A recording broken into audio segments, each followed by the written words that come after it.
You're listening to the AFTERBUZZ TV network. Now, the largest new media platform on the web and your #1 source for after-show entertainment. Very good, Keith Johnson.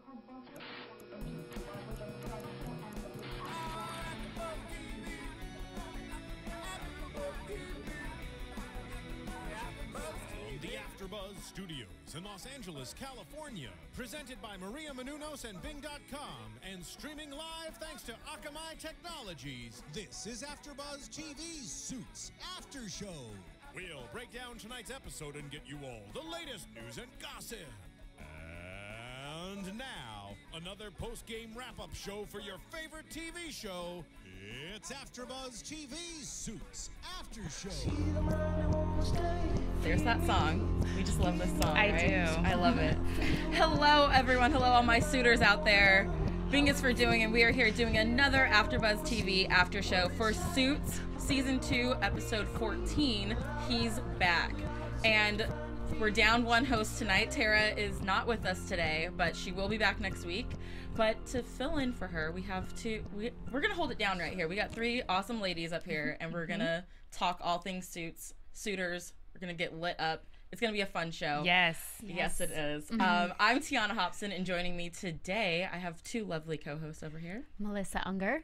And I'm Ashida Onrae. All right, so this episode was very intense. Yes. I mean, Daniel Hardman is back. So we're going to dive right in with Hardman being back. And I know that you two are both new to this series, new fans to the series, I should say. So basically, Jessica and Harvey spent all of the first half of this season getting Daniel Hardman out of the firm again, because he was there, he's a partner, his name's on the door, and then sometime in the past, before we knew Harvey and Jessica, they basically blackmailed him to get him out because he was having an affair on his wife and he was embezzling from the company. So then he came back and they were like, we have to get him out of here again. So then they got him kicked out again, and now he's coming back for a 3rd time to get a little vengeance on them again. Yeah. Yeah. Did you want to go ahead? Vengeance is very much an understatement. He comes out with all guns blazing and is like, here, I just want to, let you know I'm the attorney for a lawsuit that's against you. And the way I just thought it was very, very interesting. It's like, yeah, I'm going to sign a confidentiality agreement to protect you and protect myself. But in the end, I'm going to use that to dismantle your firm, basically. Pretty much. He came out there. I mean, Jessica, there's no way. I know Jessica kind of felt bad because at the end of the episode, she was like, this is all my fault because I signed it. But when she signed that agreement, and that was the mid-season finale, I mean, she had no other choice, and it seemed like a great plan. You don't see how he can then turn around and use it against them in the future like he does now. Right. But a part of me thought maybe Jessica knew that he would play that card, and I guess she didn't know. That's why she was so upset with herself about the situation, because she didn't see it coming. Yeah, she got got.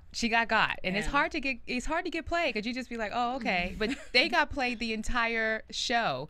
Every time they tried to take a step, he already had a step ahead of them, and that was very frustrating to them. But they was able to work it out, and that's what we're going to talk about on this show. Yeah. So, I mean, he, like you said, he comes in. He's, they're doing a deposition for the Folsom Foods case. Right. When he kind of slides in, they're like, oh wait, yeah, actually, you're being sued for wrongful termination. We're going to flip this right against you, and it's the same suit that Mike wrote up to use against him. Right. At the end of the first half of this season.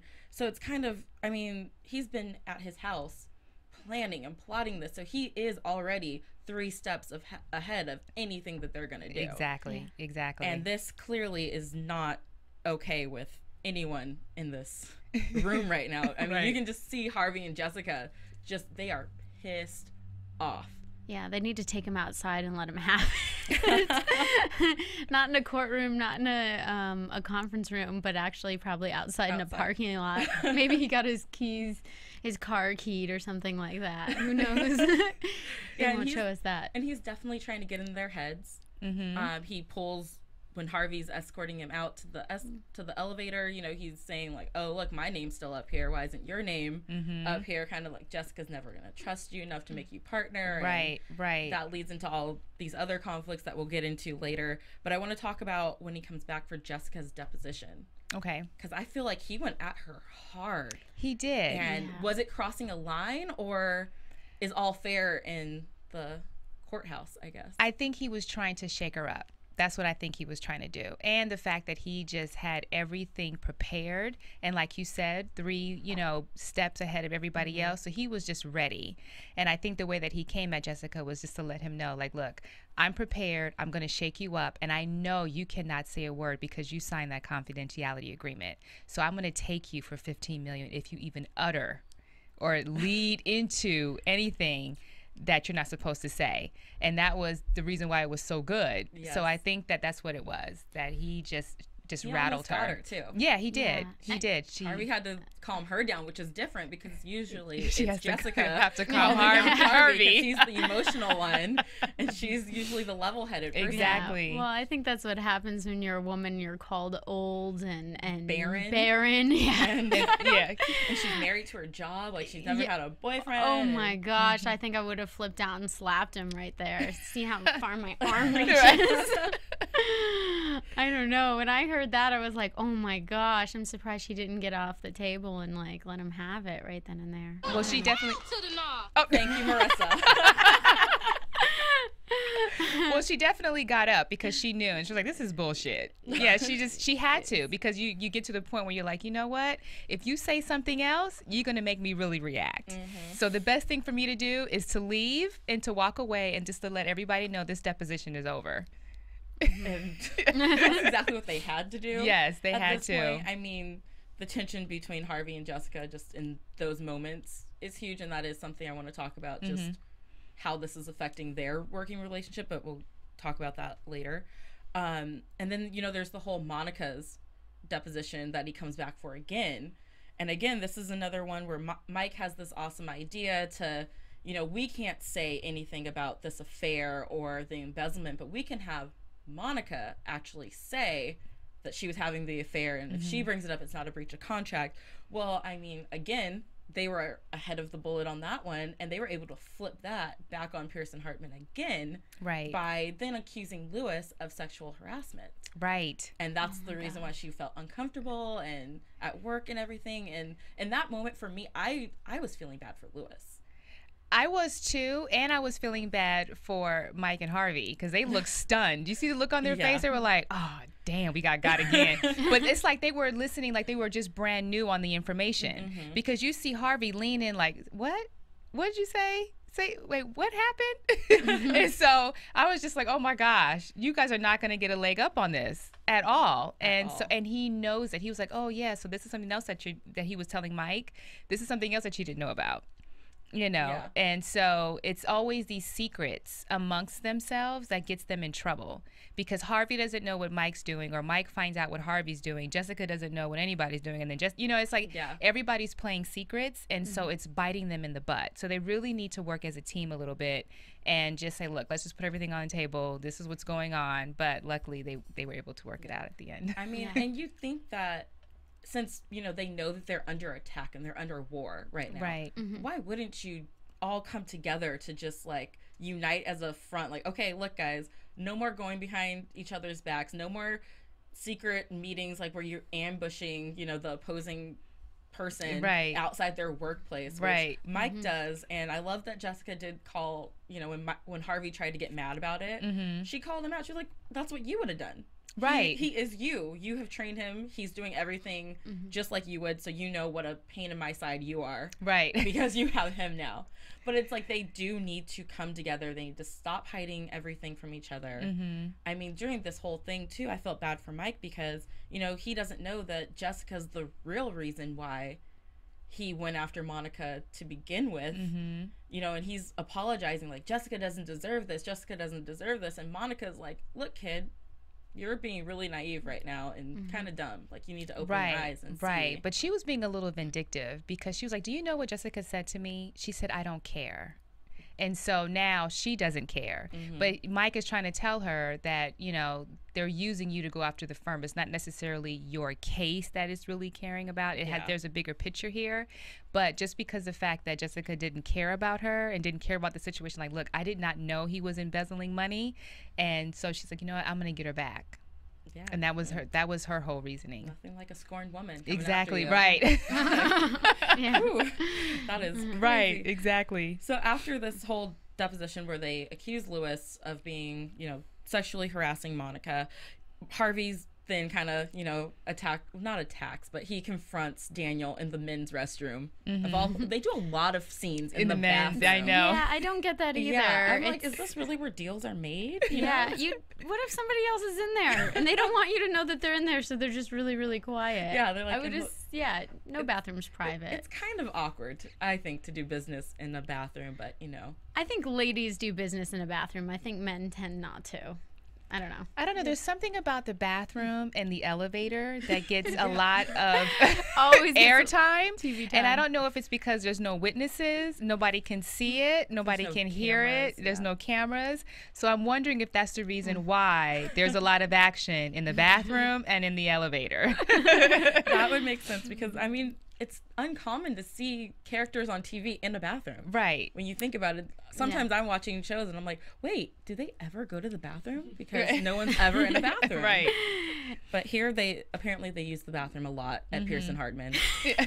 This is another one of those cases where they're in the bathroom. Harvey's trying to settle at this point. Daniel's not really having any of this because he says it's not about the money. Right.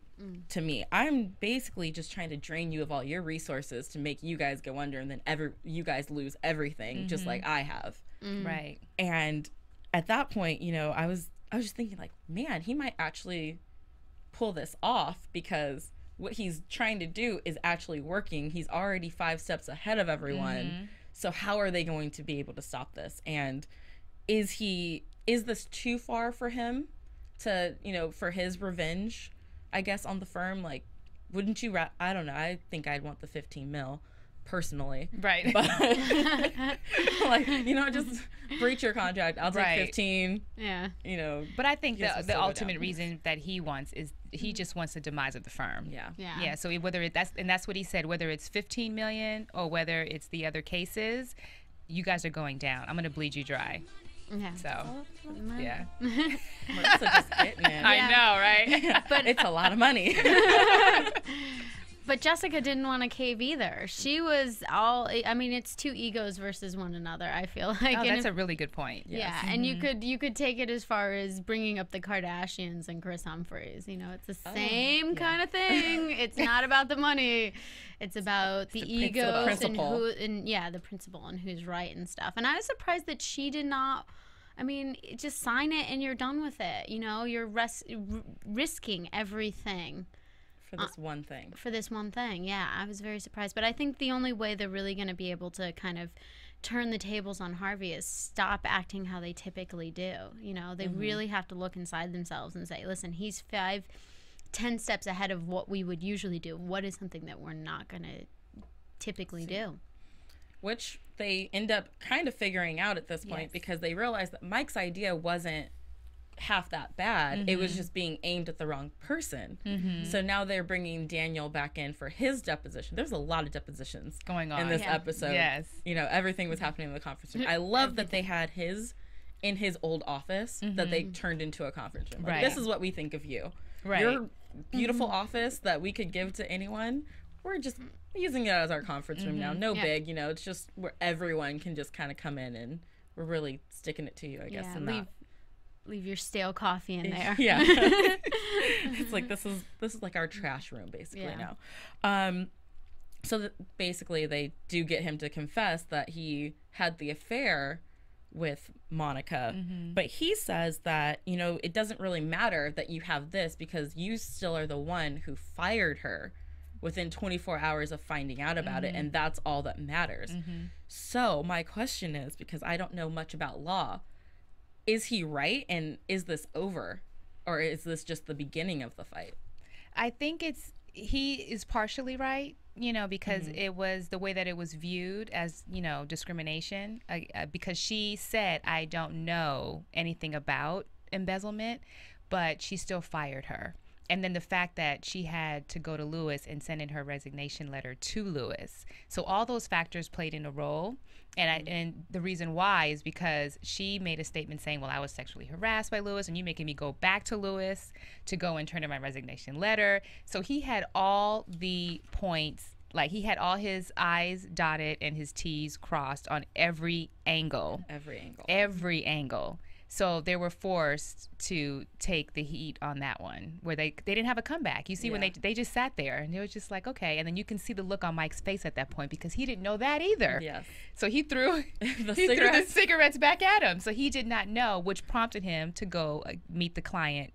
Well, not the client, but the opposing client again, to try to get her to settle, because that was the only way to save the firm. It was. And Mike is good at this because he still has that human emotion, where he's still emotionally connected to the clients, where Harvey tells him all the time, you need to check out, you can't do that, but he still really feels. So he goes to her to apologize, which is so different than anything that Harvey would ever do. Jessica might do an apology, but Mike's like the only person he's like, I'm sorry, and I know that what we did to you was wrong, but look at what you're doing to even more people. Right. And, you know, you can't be a part of that. So Mike comes in and saves the day. Yes, he does. Yeah, after he kind of flubbed it a little bit in the middle there. He came back and redeemed himself. For a guy who's not a real lawyer. I to come in and save the day. Yeah, on a big thing like this, that's pretty huge. Yeah. It was huge. Go Good Mike. Go Mike. So that kind of is all the Daniel Hardman stuff that's going on, and there's a lot of other things happening within this storyline too. But before we talk about that, if you're not watching us live or watching us on YouTube, please go check us out on iTunes, subscribe to our podcast, like us, tell a friend, spread the word, give us a comment, rate us 5 stars if you like what we're doing. Tell us what you liked, what you don't like.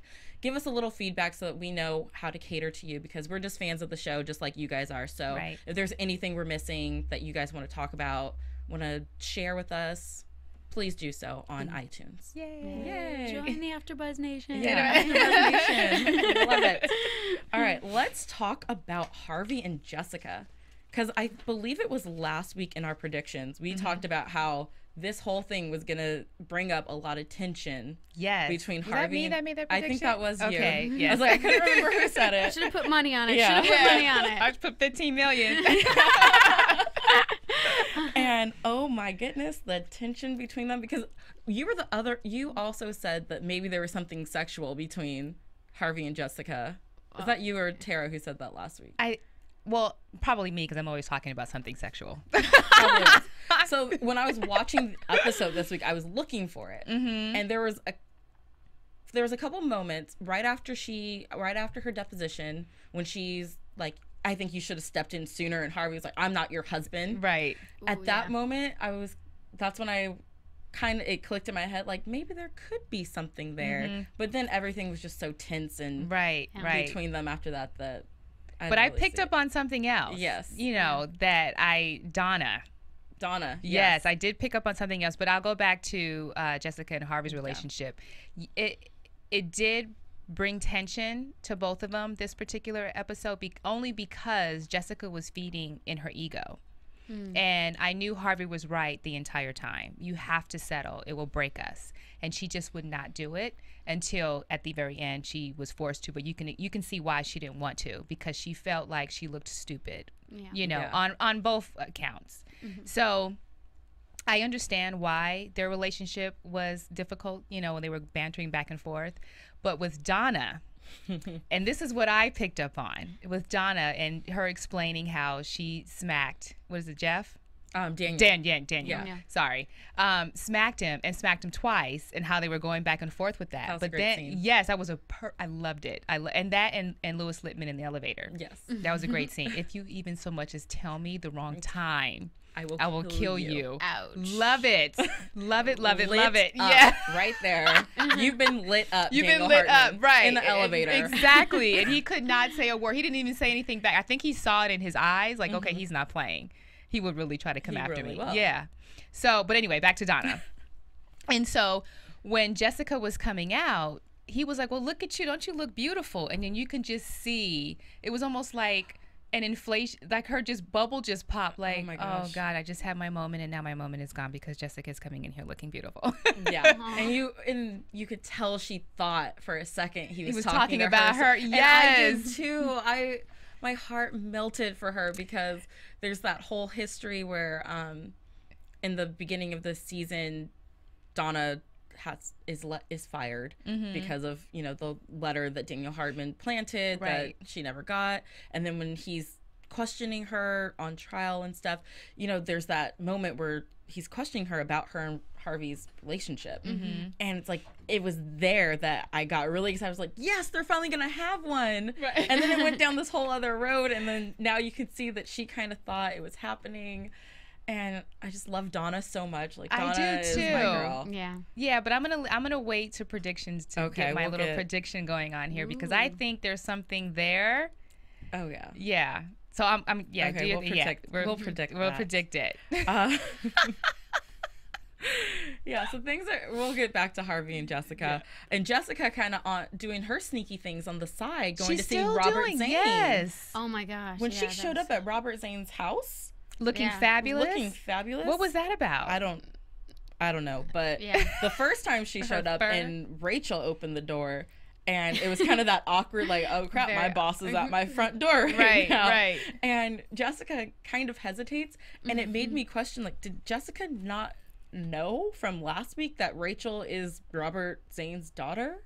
I think she knows. I just think that she wasn't expecting her to be at his house. Yeah. And she says, Yeah. I don't live here. I'm, you know. Yeah. So It was like that awkward. Very quick to exchange. say, I don't live here. I Right. don't live here. I don't live here. I'm not choosing sides. Right, right. I'm still on your side. I'm Side. still fighting this and Yeah. everything. I thought that was funny, and I liked how she went in there and she's trying to warn Robert, don't get in bed with Daniel Hardman. Of course, she can't tell him why she Right. can't get in bed, which in his defense, he then says, actually, because you can't tell me, he got you to sign a confidentiality. That means he has you by the balls right now. And so maybe I did pick the right guy to go Yeah. into bed with. Well, I mean, they went to college together. Yeah. And stuff. But I definitely loved how the scene ended with her telling him the sports score. Just make any man angry by telling him how it ends. And so he can't enjoy, you know, what is it? It was a Giants game, not Yeah. a Jets game. So Giants win. but by it's how one. she did it. Yeah. She by one, but she used her middle finger. Did you catch that? I did Oh, not did catch not. that. You did not catch that? I watched this twice and I did not catch Yes, that. she said they lost by one. Oh my god. Yes. Yeah. Jessica is my girl. Can't believe I missed Yes, that. she did. I was so bummed about the sports score being ruined that. Because, man, you tell me the end of something when I haven't got there yet. yeah. No, I'm the I'm same like, way. oh, it's on. I'm the same way. Oh, Yes. yeah. So then when she shows up the second time, looking fabulous after Harvey has just told her, where you going, good looking, and Right. you know, you got a date, and she's playfully like, he might be the one, you never know. Right. And then she goes there to talk about a merger, which he Yeah. offered last week, and she basically sent him packing Right. real quick with that, like, hell no, we're not doing that. And now she's coming back because she realizes that they are a lot weaker than I think they thought that they were, and they could use the help. But now, is it too late? Well, in that particular scene, I think that she got a lifeboat. Oh, what do you call those things? A lifesaver. A lifesaver. A lifesaver, Lifesaver, yes. Or those little things that when people are drowning, like they are. And he told her what they plan to do and how are they going to file in each different state and jurisdiction, and that she would be served the next day. So It was 7 cases in 7 different jurisdictions. Yes. Crazy. So she got a heads up on that. And I think that was what, like, okay, I may not be able to do the merger, but let me give you a heads up. And because she didn't know, and she would have been completely blindsided with that. So now she knows. So I think she got something out of that visit, you know, even though she didn't get what she wanted, which was the merger. So we'll see what happens with that. And now, is this something that we think she's going to keep from Harvey still? Because she didn't tell Harvey where she was going or what she was going to do. Right. And we all know that Daniel Hardman or Robert Zane or anyone else who's out there to get them will probably bring it up as like, well, you don't even realize that, you know, your valiant leader went out looking for a lifesaver Right. in this moment. I think they just have huge trust issues. I don't know why they can't just say, listen, it is, I guess it is like an ideal marriage where you're kind of keeping things from your partner. That's a good analogy. But I do think it's bad news. I think is. it's so bad news because you saw it on his face when he found out things and he didn't know. And I mean, earlier in the episode, it just, I think it really bothered him. I think they have huge trust issues and they can't, I mean, unless they fix that, I mean, it makes for interesting storylines, but still. Which Daniel Hardman didn't help with their trust issues by telling Harvey, you know, she's never going to make you a partner. Yeah. But then when they're having that conversation in her office, but then she comes back with, well, he also told me that you would come after me one day, even come after my family like you did to him, and you never told me that you went after him that hard. Right. So it's kind of, you know, they're both trying to one-up each other at some point because, you know, they keep throwing in each other's face like, well, you didn't tell me this. Well, you didn't tell me this. Right. You didn't tell me this. You didn't tell me that. So they just need to sit down. But the way Harvey talks to Jessica sometimes, it's like he's already in charge. Like he's already, like his name is on that door. And then he does not realize that her name, but it's her name on that door. Again, there I am talking about sex stuff. But it's so sexy. It's like, if I want to be a partner, let me just play the part. Yeah. Let me show you my strengths. Let me show you how I am as a lawyer. But she knows how he is as a lawyer. You know, but she did check him. She said, you know, me to you and you to him. So she did check him a little bit because, you know, Harvey can, you know. She always has to knock him down a couple notches when he. Right. Because he did come into her office talking a little crazy to be talking to your boss. Right. I felt. Because if I walked into my place of work and thought I was running things like that, they would send me packing. But here's right the away. thing. Do you think that she's intimidated by that a little bit if she were to make him partner?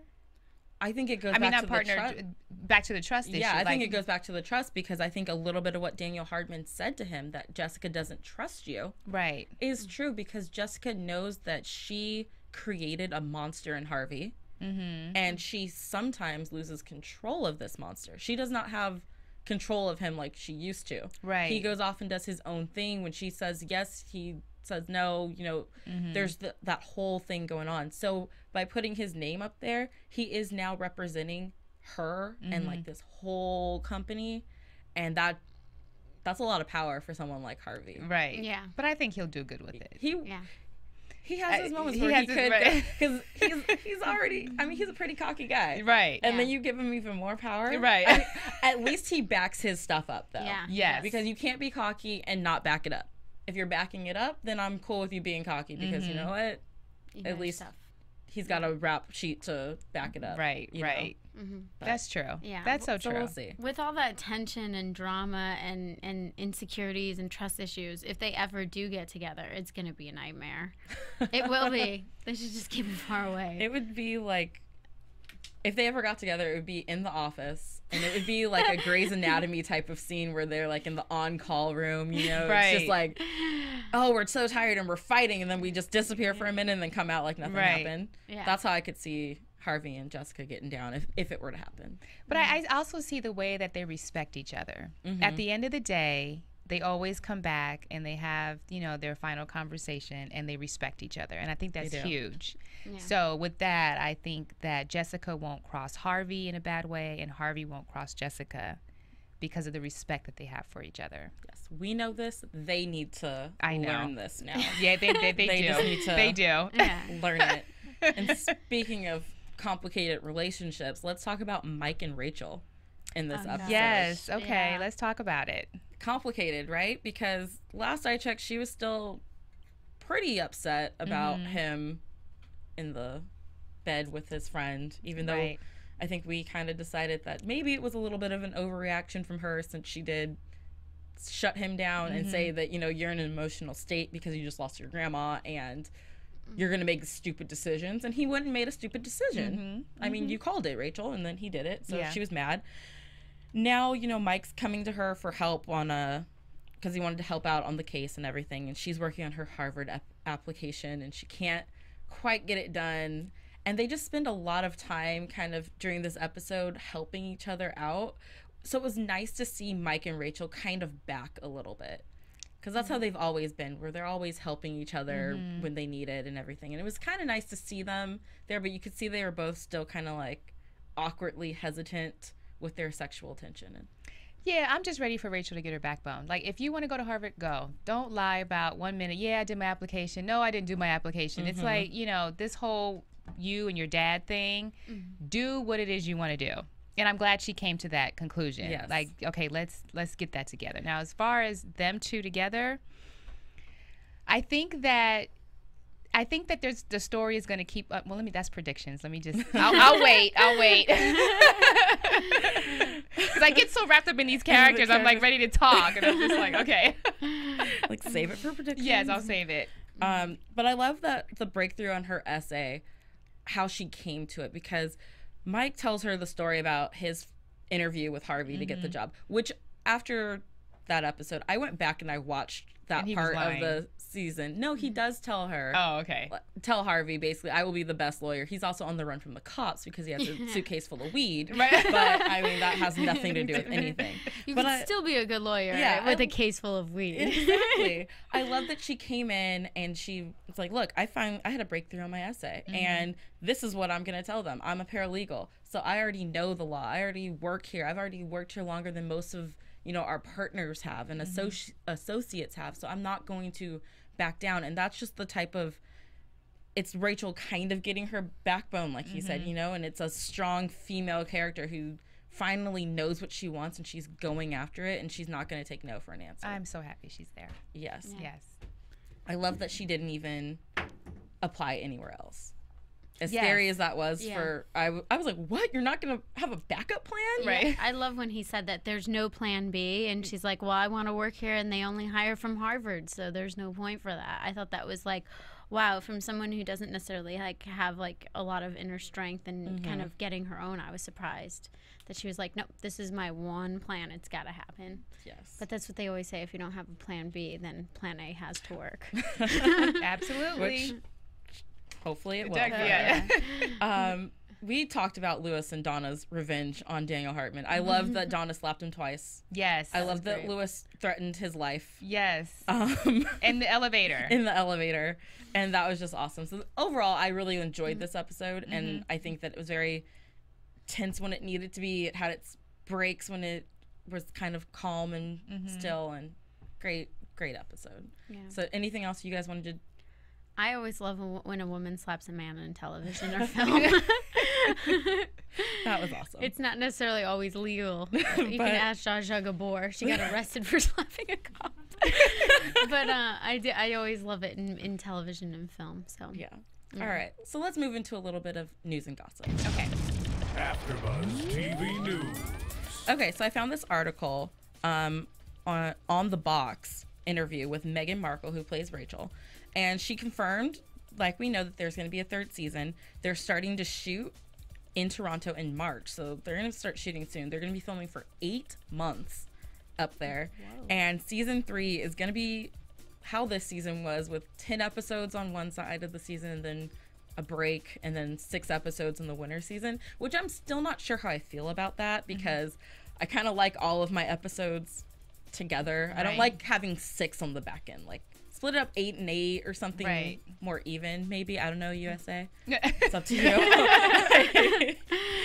But yeah, and then also in the article, I did not know this, but on season 2, I believe, of Deal or No Deal, Rachel was one of the models holding the suitcases. What? Oh, I didn't know that. Yeah, Megan was one of those girls. Oh. I was like, oh, what a fun fact there. Yeah. And then let's see, what else did we have? Oh, for next week's episode, Normandy. This is a little bit of a spoiler alert if people don't want to hear what's happening. Spoiler alert! Spoiler alert!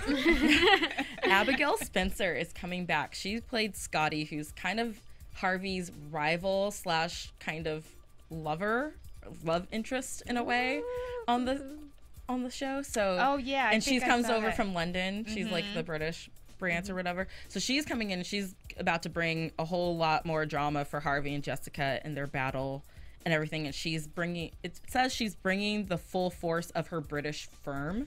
And I know that last week, I think I teased a little bit about in season 3, them maybe having to go over to London for some stuff. So maybe that's what we're going to find out, how that all happens here. Yeah, I think I saw that in the previews because Donna is a little pissy about it. Donna's getting kind of messing with my man. Donna needs to just mark her territory. So, all right, let's get into some predictions. Okay. And now, your AfterBuzz TV predictions. So I think it's pretty safe to say that we all feel like Donna and Harvey might be having some sort of moment soon. Is that the vibe I'm feeling? Yeah, I can roll with you on that. Okay. Yeah, Hopefully. but more on Donna's side. I don't know about Harvey. Maybe Harvey doesn't realize it yet because he's just so used to having Donna there to take care of him. You know how guys sometimes don't realize that, you know, the girl who's there taking care of you and that you're just used to is usually the one that you're supposed to be with, but they're still too busy out there sleeping with everyone else. Right. And then like bringing them back into like their face. Like Donna has to watch him and hear about all his dates and everything, and he doesn't see her face kind of drop a little bit when that happens. Or does he not? Because Harvey is too smart not to see it. Harvey's smart, but he's a man. Harvey sees everything. Harvey sees everything, even with the little H. Like, you don't see that, the littlest detail. I don't know. Yeah. We're going to see. Yeah. Well, it is Valentine's Day next week, so hopefully there will be something sweet. Something sweet between them. Hopefully. Any other predictions? Because Daniel Hardman's still around. Yeah. Robert Zane still there. It's still around. I think maybe more on the Mike and Rachel, because remember Mike got a little sad saying you're not going to be around because she's going to go off to Harvard. Oh my gosh, yeah. So I think she's probably going to get into Harvard, most likely. She's probably going to leave, but I think that's going to maybe draw them closer. I think I'm going a little bit way down the line with that, a little bit, but that's my prediction. Okay. Rachel gets into Harvard. Rachel gets into Harvard. Mike gets sad. Once Mike gets sad, then they realize how much they really like each other. And then once they realize how much they like each other, then they're going to come together. Okay. Maybe Maybe. not. I don't know. we have to see if Harvey's okay with them being together still, too. Yeah, that's true. Because Harvey didn't make a comment. Yeah. He doesn't want them together because he doesn't want Mike to tell the secret. That he's not a lawyer. Yeah. But that's okay. So, in the meantime, if anyone wants to keep this conversation going, predictions, whatnot, you can find us all on Twitter. I'm at TweetT22. I'm at Ms. Melissa Unger. And I'm at Ashida Onrae. And you can find all of us at AfterBuzz TV as well. And we will be back next week with a special guest. We have the girl Amanda Scholl, who plays Katrina, will be in here with us next week. Yay! So until then, we will see you all later. From Bing.com, executive producers Maria Menounos, Kevin Undergaro, Phil Svitek, and the entire AfterBuzz TV staff, we would like to thank you for listening to the AfterBuzz TV network. To watch or listen to other after shows and post comments or questions, be sure to visit AfterBuzzTV.com. I'm Sir Richard Wentworth, and this has been a presentation of AfterBuzz TV. Buzz you later. The views expressed herein are those of the hosts only and do not necessarily reflect the views of AfterBuzz TV or its owners or principals.